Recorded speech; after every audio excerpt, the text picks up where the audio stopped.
have seen a lot of people, take this as an opportunity to focus more on their goals or focus Right. on things that, like wanting to learn a new language or start up that business that they've been thinking of. And I think that's wonderful. If that's what fuels you, do that. Totally. But also being compassionate to yourself and like flexible in that there may be days because of everything that's going on where you're like, I just need the day off. Like, I just need to be today. And that's also okay.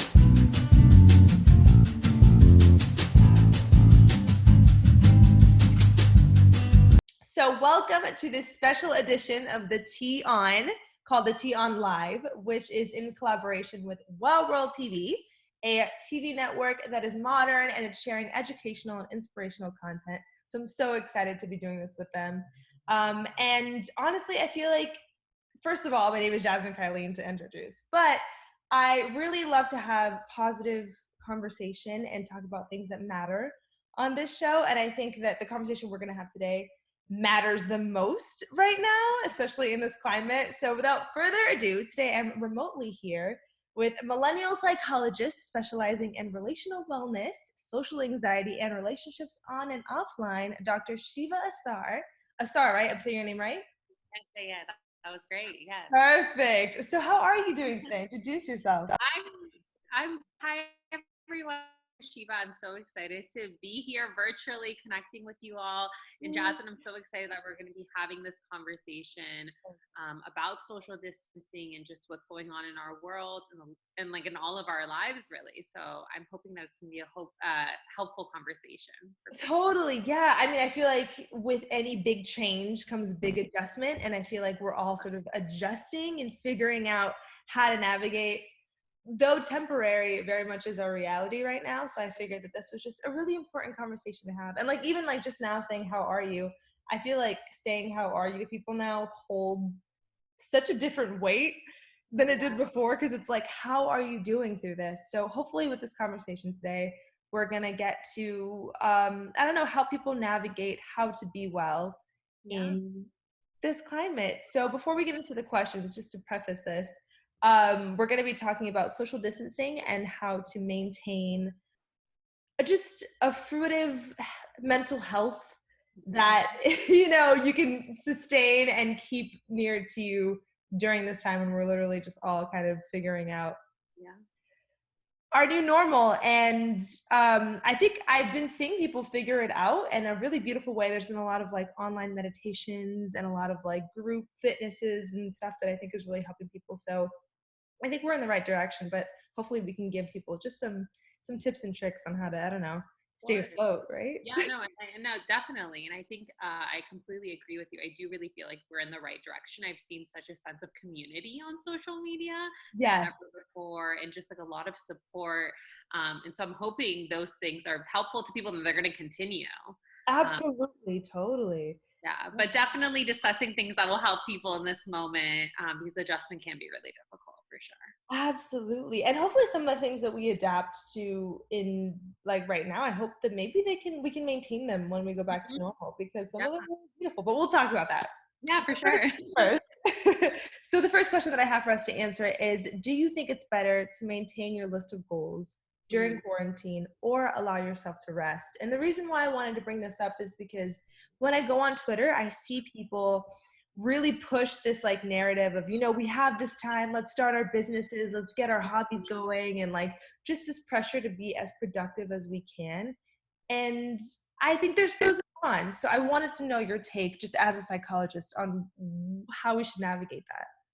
Of course, no. I think it's a really great question of, should we be setting really these strict goals and be following those, or should we just, go on the other end and just relax and enjoy the time off? Right. I think it really is a balance. I think it's a both and. I think for me, I see this as a time of, checking in with yourself and seeing, what do I need today? And it can be different every day because we're in such an uncertain time right now, and things are changing in the world hour by hour. We're getting new information. And so really taking the time to check in with yourself of like, what do I need today? Is it more structure? Do I want to, set a goal and take advantage of this time or pick up a hobby? Or is it a time to really, do something that's meaningful in a different way. Maybe it's, you know, rejuvenating to do mindfulness or do something that you're taking care of yourself. Yeah. So I think, you know, I think they both can be true, and every day can include a little of both. Yeah. Um, I will agree with you. I have seen a lot of people, you know, take this as an opportunity to focus more on their goals or focus Right. on things that, you know, like wanting to learn a new language or start up that business that they've been thinking of. And I think that's wonderful. If that's what fuels you, do that. Totally. But also being compassionate to yourself and like flexible in that there may be days because of everything that's going on where you're like, I just need the day off. Like, I just need to be today. And that's also okay. Yeah, totally. Thank you so much for saying that, because I feel like I myself needed to hear that. Because I think if you have a really productive day and then you have a day where you don't want to do anything, you kind of like keep in your mind that day where you were really productive, and you can kind of Right. be hard on yourself. So, Yeah, and I think that's something that we all really experience. I think mhm. even for myself, there are days like if I take it's hard sometimes to just do a self-care activity and really think of, okay, I'm doing this because it feels good and I know it's good for me, and still it's uncomfortable because we're used to being so productive all the time or needing to Mm. do things. And I think, you know, giving yourself the space to do that because we've never dealt with something like this. This is so different than what any of us have ever dealt with. So, you know, we typically need just more self-care in these moments of stress. And allowing ourselves to care for ourselves, totally. Of At the end course. of the day, we're doing our best, and our best Yeah. is always good enough. Remind yourself I of that. say trying to try, like just, you know, just work, have that intention. I think if you're intentional about it, then regardless of what you choose, you know, there's a reason you're doing what you're doing. It's connected to a value of yours or something that's important to you. And that's most important. That's so beautiful. Absolutely. Intention is huge. So thank you for saying that. Definitely. And another thing I wanted to ask was about just the routines that you would suggest people have, because I have also been seeing people share, this is my quarantine routine. And while I think, of course, it's going to look different for everybody, do you think that there is something specific that we should all be sort of keeping in our routine right now? Yeah. I mean, I think, I definitely the routine. I completely agree with you. I think it's a topic of conversation for many. Yeah. I feel like similar to like, you know, what I was mentioning before, of like that flexibility of checking in, like what am I needing every day, and so being flexible with your routine. So I do think it's helpful to have like a semi-structured routine and being okay when you veer off course, quote unquote, or really Right. it's just deciding to go off course. Some Right. things that I think are helpful in general are, you know, making sure like you're waking up at like the same time every day. You Yeah. get out, like changing out of your pajamas. Um, Yeah. deciding like if you're going to spend the whole day, for instance, Netflixing, deciding, you know what, today's going to be my Netflix day. So you're making that Right. decision. So I think there's still that sense of productivity in the sense of like, I'm identifying what task I'm going to do and then following Mhm. through with that. But I think, Right. you know, exercising, any form of like physical exercise. It could be just walking around for the day or Yeah. making sure you're eating healthy. Like those things I think are definitely need to be incorporated in our routine. I would say another piece that it sort of, especially during this time, that I think is especially important is this idea of like social distancing. For a lot of us, it's translated into emotional distancing, but I think it's so important for us to stay still emotionally connected. So more than ever, incorporating that into our routine of like, okay, what is one thing I can do today to stay connected to people that I want to stay connected to, right? So Huge. FaceTime, whatever it is, but identifying that, I think can help alleviate some of the stress of just being in isolation or doing a lot more things by Huge. yourself. Absolutely. It's crazy because I feel like the quality of the conversations that I've had with people lately has been deeper, Mm-hmm. which is really insane because we're social distancing. But through all of the FaceTime, because usually in my normal life, I wasn't really one to FaceTime or answer calls. I was like, I'll see you when I see you. But now having to do it, the depth of our conversations have been deeper, because I think if there's more nurturing going on with each other, we're really making sure that we're connecting because we haven't been able to physically. So I definitely agree with you. We should definitely be prioritizing that 100%. And I think people are, even in my own life, I think we're more hungry for that emotional connection. I think Yes. people are, when we're alone for most of the day, we're more with our thoughts or more with our feelings. And so we hopefully or likely are more aware of how we're feeling. And so I think we're entering conversations from a different space. I like talk a lot about with like clients and just in my own work about like relational wellness of like Right. really being checking in with like how am I feeling, like what's authentically going on for me. And I think I'm so surprised and in such a great way of like I think a lot of people are doing that without even knowing that they're doing that, and then Yeah. they're connecting from that space of like I know more of what I'm needing, and I'm going to come in from that space and like connect with you on a deeper level, Absolutely. something more superficial. Absolutely. I think in this time being still, we've been able to kind of hear ourselves a bit more and Yeah, know ourselves definitely. a bit more, which is awesome. Yeah. My meditations have been like way deeper than ever recently, just because I think everything around me is quiet. So silver linings, right? Exactly. And I think, like with that, like those are the positives that we're talking about, where a lot of people are more aware, but like it also can be really and is for many incredibly difficult. Like if you have pre-existing mental health concerns or just, find lifestyle changes, financial constraints, feeling, down and anxious. I think those things are also coming up. And so like going back to your initial question of the routine, more than ever, I think it's important for us to still remain connected. Absolutely, 100%. And I think I'm seeing it. So hopefully we'll continue on this. Yeah, And that also kind of brings me to a question of what do you think we should be maintaining as far as what we're doing right now that we should do afterwards when we kind of get out of this hurdle? Because I don't know, obviously with a new routine comes a lot of new things that maybe were meant to happen, things that we were meant to discover in terms, like just I said, like being more still, maybe I yeah. would say. But yeah, what else do you think, maybe? Yeah, things that we should be maintaining. I think that being more still is huge.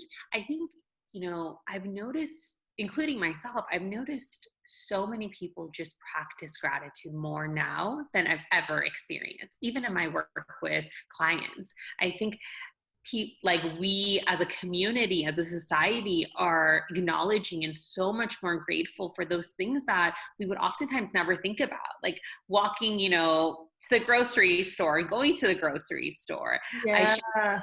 I shared with a friend, I was saying last night, I had gone to the grocery store and it was my outing of like the last few days. And it was so exciting to just walk down the aisles. Oh my And God. so like you start to appreciate, I think, I hope that people will continue, and I feel like they will, appreciating those little things, appreciating our health. I think more and more people are being so proactive about their physical and emotional well-being during this time. And so I'm hoping that continues, be it through physical exercise or even just attending to like connection and emotionally how they're doing. 100%. I feel you. I went to Whole Foods yesterday. It was my first outing in days, and I like put on jeans, and I was so Yeah. excited about it. So yeah, I had this sense of gratitude that I definitely think I'm going to carry out, and I'm going to definitely as well have gratitude for like I think employees and workers and people, especially who haven't been able to quarantine. I think they're also going to be shining a different light, thankfully. Um, and yeah, like you said, I think just moving in a more conscious, present, grateful way Yeah. that we can maintain.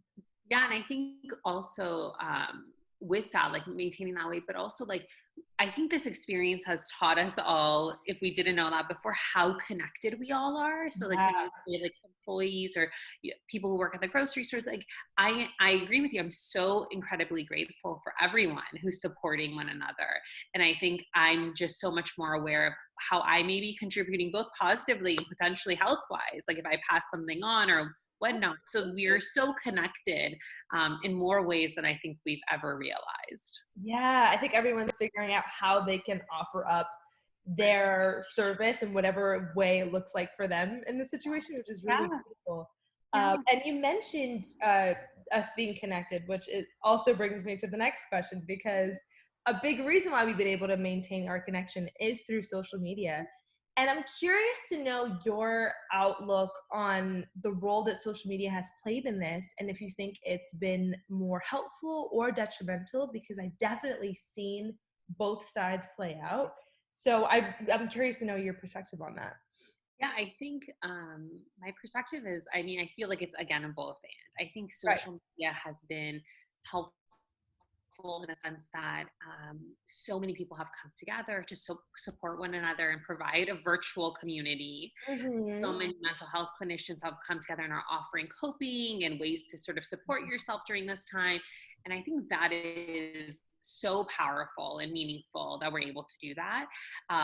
And I think, during this time, we're not seeing other people. So it is a way of emotionally connecting for a lot of people.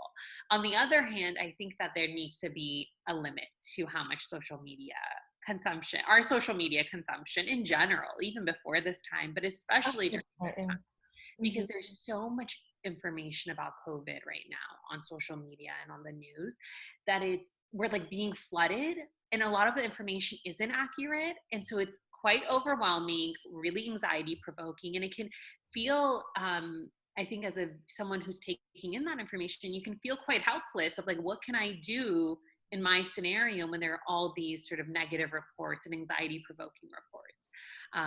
So I think for social media, it's so critical that we, in general, but also during this time, to just limit our amount of time on social media. I think before actually all of this started earlier in March, I had on my Instagram had started this like challenge to limit my own social media use. And that Yeah. was because I was seeing just the impact that it has on me when I mindlessly scroll on social media. Yeah. So I think it's just so important that we keep that boundary for ourselves. 100%. I use the screen time app, so it'll kind Yes, of tell you when to log off, and I think it's a beautiful, beautiful tool that everyone should use and implement right. and respect. Because sometimes I'll not respect it and be like, I want more time on. I know. I'm like, today's unlimited. Yeah, I'm like, you know what? Today I deserve to be on here. So yeah, and it's so funny because right before this whole thing happened, I was like, this is it. I'm really going to conquer the time that I spend on social media, because it was very, very evident to me the negative impact that it had on my mental health. And so I like conquered it. I was not on Twitter that much.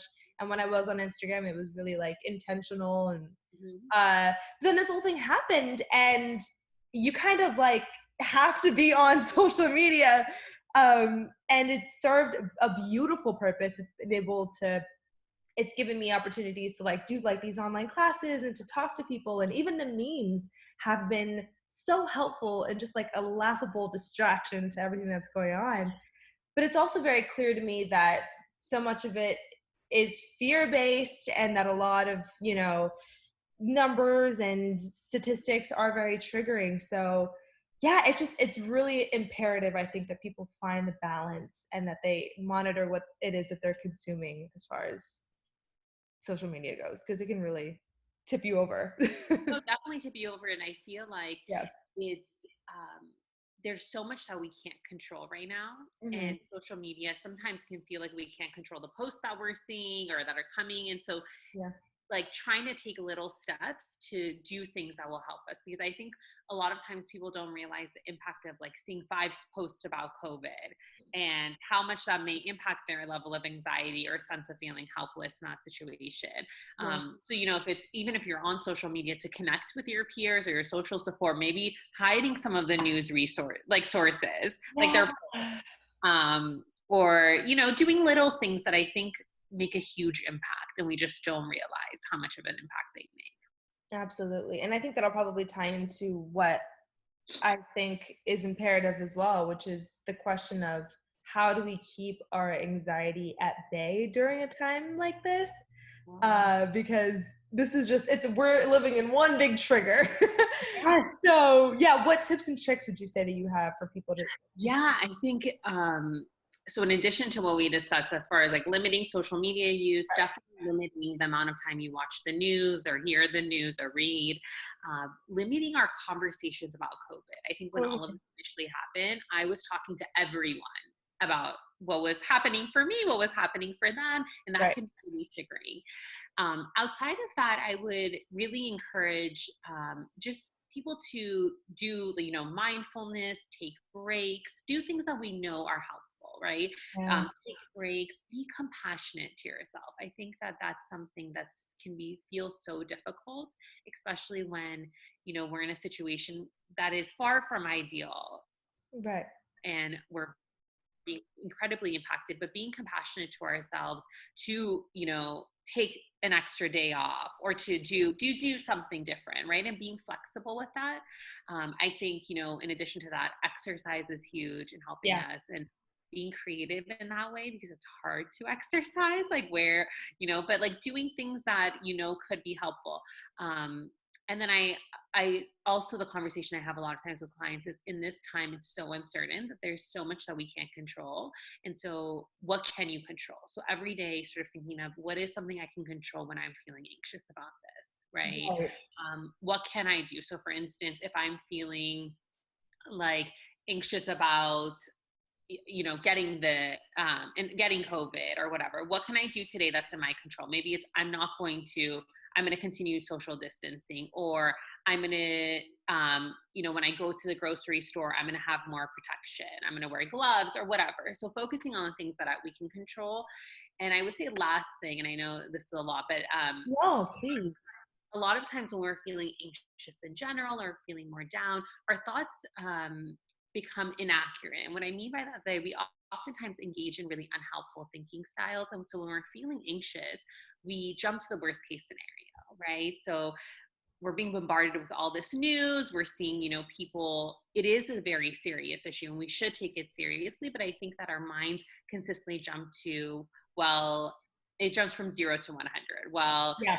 I'm like, it doesn't go from, well, I may get it, means I may get it, may be fatal, right? Or it's going Right. to be fatal, right? So sort of helping our own selves and sort of recognizing and checking ourselves on our own thinking of like, okay, well, what is the evidence for this? What is the evidence that it will be fatal, right? And that I will get it, right? What can I do to prevent that? Because there's so many statistics that are alarming, but if we really are informed and do the research, there are ways for us to protect ourselves that won't lead to those worst case scenarios that we're imagining.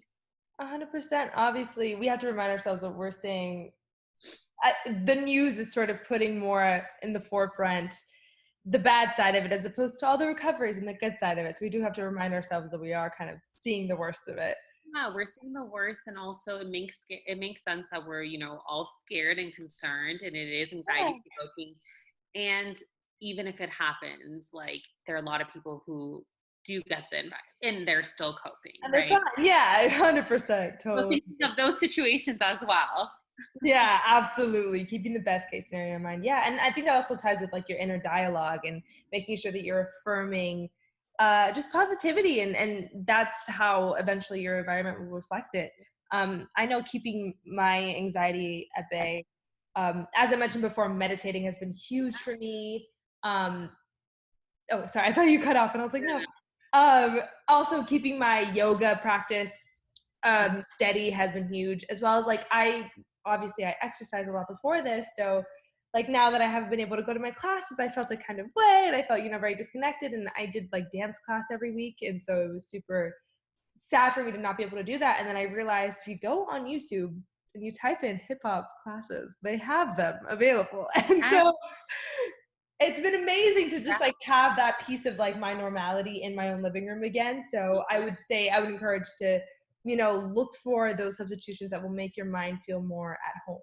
yeah, I love that, Jazza. I feel like you're completely right. I think if we can bring in more of our own sense of what's normal for us or what's our routine or whatever that is for you that can help you with your anxiety, I think that will be significant. And so it's like doing those things that normally you would be doing, because in some ways we don't know what's going to happen. We don't know how many Right. months it's going to continue. So wanting Right. that to be normalcy to continue.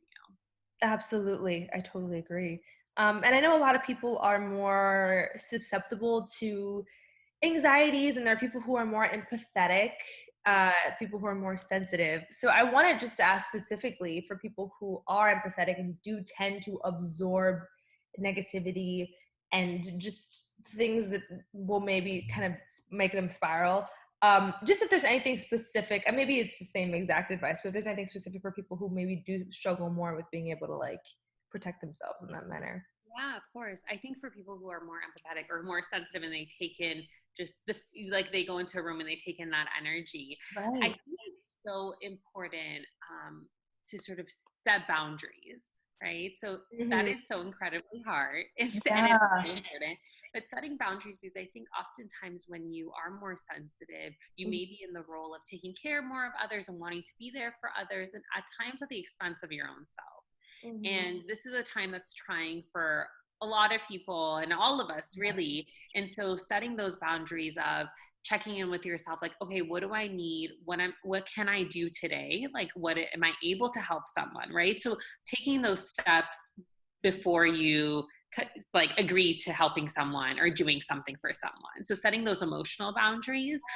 um, I also think, going back to like so much of this is based on checking in with yourself of like, how am I feeling? What am I needing? And then when we can do that, then when we can set our boundaries. And I think one like tangible way that I share with clients all the time about ways to set their boundaries are through I statements. Have you ever heard of I statements? Mm-mm. Like So I am, you mean, or? yeah, like so they're like, well, similar in some ways, but I statements are ways to effectively communicate how you're feeling. And so it's I am feeling X, Y, Z, whatever. So you identify, and then you either can put when you do this behavior or when this situation happens, right? So it's an easy structure to help people in communicating their feelings and setting those boundaries Yeah. with people.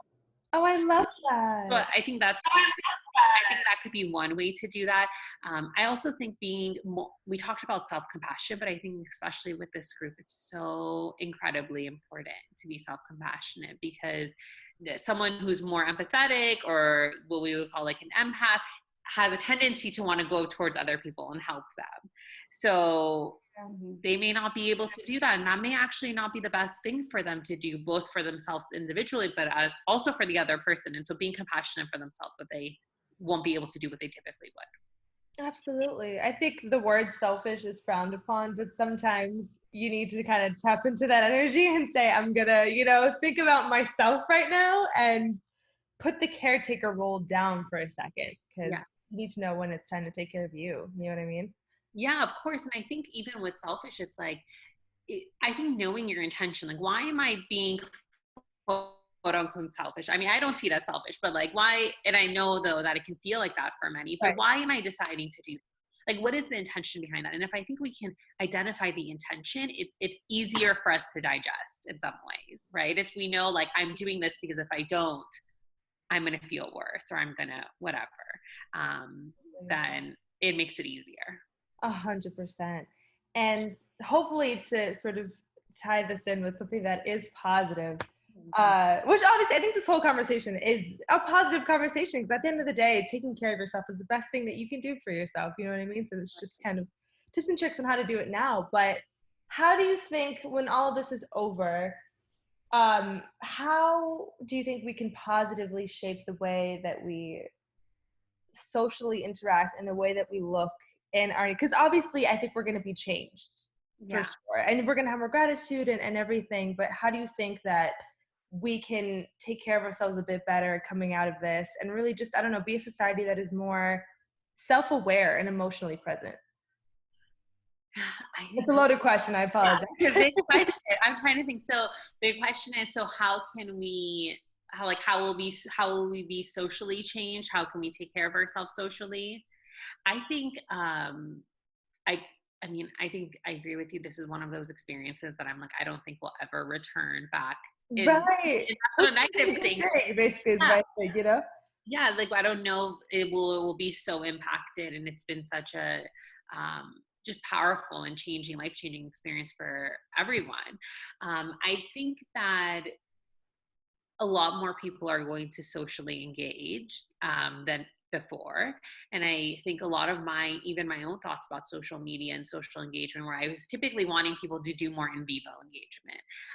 But I think now more people are feeling comfortable to have more of those deeper conversations through social media than they had before. So I think social media has, right now provided a sense of community that I think will continue. I think more people will feel more comfortable being by themselves in general than ever before. Amazing, I think. Yeah. Yeah, being like your own companion. Like we've now had to be used to like doing things by ourselves and taking walks and doing all these things. And so I think people are going to feel more comfortable being by themselves, and they're going to actually be more aware of how they may be impacting other people, how other people may be impacting them. So maybe that could show up as like, I sometimes think about like dating apps, for instance. Right.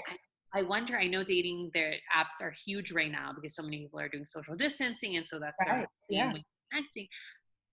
But I actually wonder, and I think I hypothesize that after all of this, people are going to be more critical and more cautious when they're going on these dating apps and meeting these people in real Mhm. life.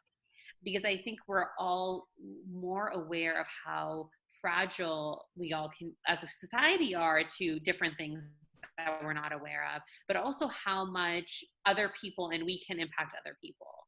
Does that make sense? Oh, So, like, 100%, from totally. a health perspective, from an emotional perspective. So, I feel like, um, yeah, I think that people are going to be more comfortable being uncomfortable, be more comfortable being alone, and be more cautious in who they take in their social support in some ways. Absolutely. I think when you get used to your energy, you kind of get protective of it. And maybe that's a good thing for us to have more boundaries in terms of who we're inviting in. Right. And I feel like, and for those, I would hope that whoever's listening to this, like really takes this time, when you say your energy, like taking care of that energy right now so you can show up in that place where you're feeling your best after all of this too.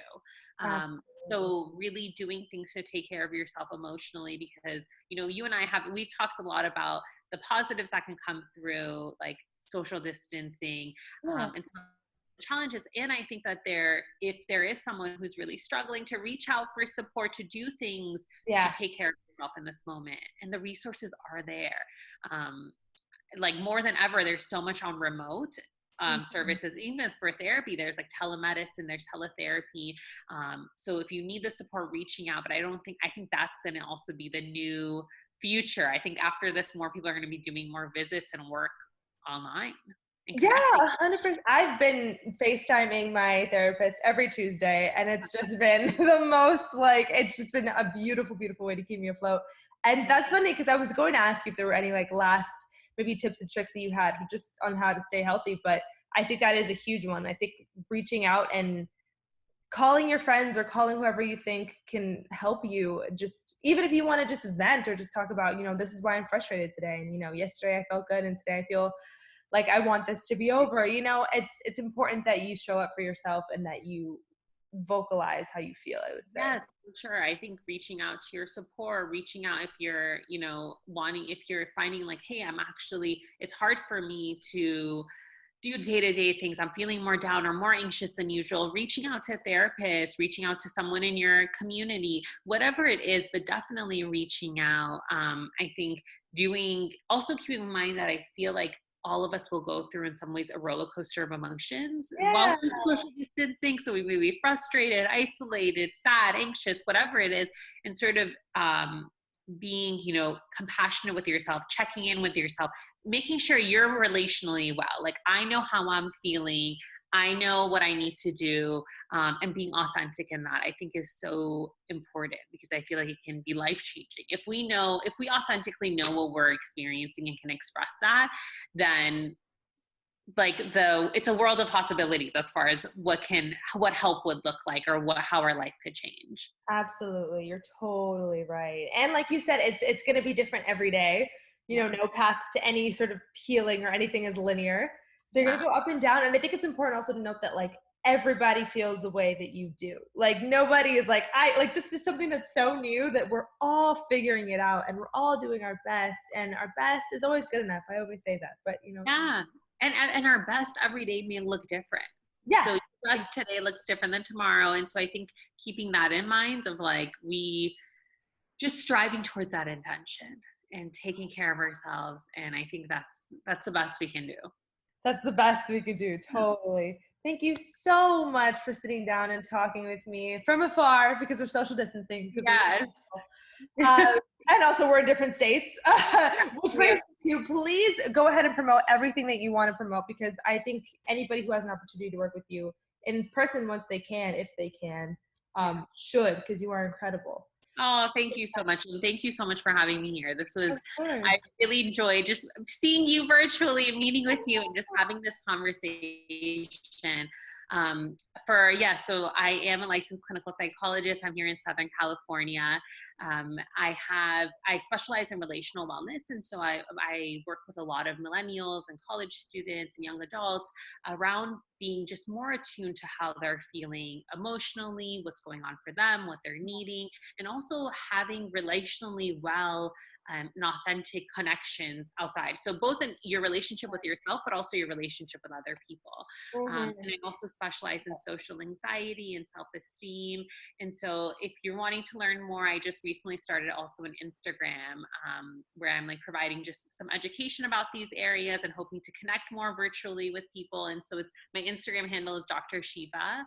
And so, yeah, if you want to reach out, follow me. I would love to connect with you more. I also have my website. It's drshevassar.com. That goes through my list of services for individual and group therapy. Oh, incredible. You are so like well within your purpose, and you're so just good at this. So I'm sure there's nothing but success in front of you and ahead of you. So thank you so much. And for anyone's watching, I hope that you took something from this conversation that you can carry with you throughout your journey. There's a lot of power in conversation, so we need to start talking more. That's my whole purpose. As far as I'm concerned, though, you can definitely visit wellworld.tv first and foremost, as well as their Facebook. Every Sunday, I'll be doing this show. And visit lalilaluna.tv for more of my own personal content. And that's basically it. Stay healthy, stay well, right? What we can do. Take care of you. Perfect. Awesome. Thank you so much.